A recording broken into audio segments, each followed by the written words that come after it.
Hello, Ancy spicy വേൾഡിലേക്ക് എല്ലാവർക്കും സ്വാഗതം. എത്ര വർഷം കഴിഞ്ഞാലും നമ്മൾ മറന്നു പോകാത്ത ചില കാര്യങ്ങളുണ്ട് അല്ലേ? ചിലപ്പോൾ നമ്മുടെ ഫ്രണ്ട്സിന്റെ കൂടെ ചെലവിട്ട നിമിഷങ്ങളായിരിക്കാം, അല്ലെങ്കിൽ ചിലപ്പോൾ അവർ പറഞ്ഞ കാര്യങ്ങളായിരിക്കാം, അല്ലെങ്കിൽ ഇപ്പം നല്ലതായാലും ചീത്തയായാലും ചില കാര്യങ്ങൾ നമ്മുടെ മനസ്സിൽ ഇങ്ങനെ സ്ട്രൈക്ക് ചെയ്ത് അതിങ്ങനെ എത്ര വർഷം കഴിഞ്ഞാലും നമ്മുടെ ഓർമ്മയിൽ ഇങ്ങനെ തങ്ങി നിൽക്കും. അങ്ങനെ ഒരു ഇൻസിഡന്റിനെ കുറിച്ചാണ് ഞാൻ പറയാൻ പോകുന്നത്.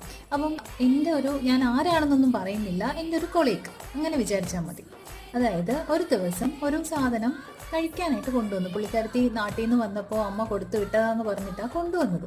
അപ്പം എൻ്റെ കൂടെ ഇരിക്കുകയാണ്, എന്നോട് ഇങ്ങനെ പറയുകയാണ് ഭയങ്കര ടേസ്റ്റാണ്, അതാണ് സംഭവം എന്നെല്ലാം പറയുന്നുണ്ട്. എന്നിട്ട് ആ സാധനം പൊട്ടിച്ചിട്ട് പുള്ളിക്കാരി ഒറ്റയ്ക്കിരുന്ന് കഴിക്കുക. എന്നിട്ട് പറയാ, ഇതെൻ്റെ അമ്മ തന്നു വിട്ടതായതുകൊണ്ട് ഞാനിത് ആർക്കും കൊടുക്കത്തില്ലാന്ന്. പക്ഷെ അത് എനിക്കെന്തോ വല്ലാണ്ട് ഫീലായി.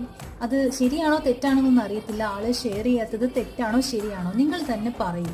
Okay, bye bye.